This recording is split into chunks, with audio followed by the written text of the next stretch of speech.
বন্ধুরা, আশা করি তোমরা সবাই ভালো আছো। আমি রাজীব, তোমাদের জন্য হাজির হয়েছি একটা নতুন ভূতের গল্প নিয়ে। গল্পটির নাম ভূতের অভিশাপ। গ্রামের নাম মহেন্দ্রপুর। মহেন্দ্রপুর ছিল এক প্রত্যন্ত গ্রাম, ঘন অরণ্য আর ধানক্ষেতে ঘেরা।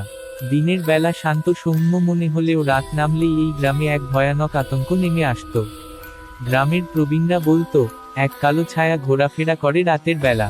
কেউ যদি একা বের হয়, তবে সে আর ফিরে আসে না। সবার বিশ্বাস ছিল, এই অশুভ শক্তির জন্ম হয়েছিল বছর 20 আগে, যখন জমিদার রমাকান্ত চৌধুরী এক গরিব বিধবা নারীকে তার জমি থেকে উচ্ছেদ করেন। সেই নারী ছিল বাজিকর সম্প্রদায়ের, যার উপর গ্রামের লোকেরা নানা কুসংস্কারে বিশ্বাস করত। বিতাড়িত হওয়ার সময় সেই নারী চিৎকার করে বলেছিল, তোমাদের এই গ্রাম একদিন শ্মশানে পরিণত হবে। আমার আত্মা শান্তি না পাওয়া পর্যন্ত কেউ মুক্তি পাবে না। তারপর থেকেই শুরু হয় একের পর এক ভয়ঙ্কর ঘটনা।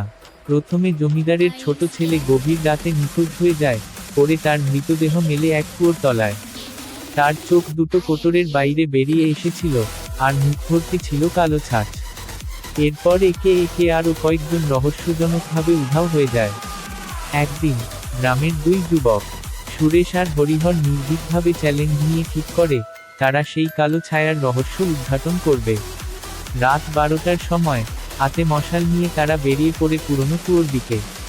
চারদিকে নিস্তব্ধতা, শুধু ঝিঝি পোকার ডাক শোনা যাচ্ছে। হঠাৎ গাছের পাতা সরে গেল এক অদৃশ্য বাতাসে, আর কুয়োর গভীর থেকে ভেসে এল ফিসফিসানি। ফিরে যা, ফিরে যা। সুরেশ থমকে গেল, কিন্তু হরিহর এগিয়ে গেল আরও এক পা।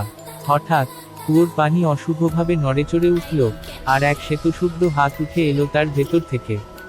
মুহূর্তেই সেই হাত ধরে টেনে নিল হরিহরকে, আর তার এক বিকট চিৎকারে গোটা গ্রাম কেঁপে উঠল। সুরেশ আতঙ্কে দৌড়ে পালালো, কিন্তু তার মন থেকে সেই দৃশ্য আর কোনোদিন মুছে যায়নি। পরদিন সকালে গ্রামের মল্লদের সঙ্গে নিয়ে সবাই কুয়োর কাছে গিয়ে দেখে, কুয়োর পানি সম্পূর্ণ কালো হয়ে গেছে, আর পাশে পড়ে আছে হরিহরের ছেঁড়া জামার অংশ। ভয়ে সবাই পুরোহিত ডেকে আনলো। দীর্ঘ তন্ত্র মন্ত্র আর যজ্ঞের মাধ্যমে সেই অভিশপ্ত কুয়ো পূর্ণিমার রাতে সিল করে দেওয়া হলো। এরপর থেকে গ্রামে আর অমন ভয়ঙ্কর ঘটনা ঘটেনি, তবে আজও কেউ রাতের বেলা একা বেরোতে সাহস পায় না। শোনা যায়, পূর্ণিমার রাতে সেই কুয়োর কাছে গেলে এখনো ফিসফিস আওয়াজ ভেসে আসে।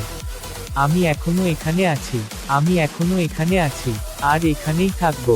বন্ধুরা, গল্পটি তোমাদের কেমন লাগলো জানিও। ভালো লাগলে চ্যানেলটাকে সাবস্ক্রাইব করে দিও, আর একটা লাইক করে তোমার মূল্যবান কথা কমেন্ট করে দিও। দেখা হবে পরের গল্পে। ভালো থেকো, সুস্থ থেকো। ধন্যবাদ।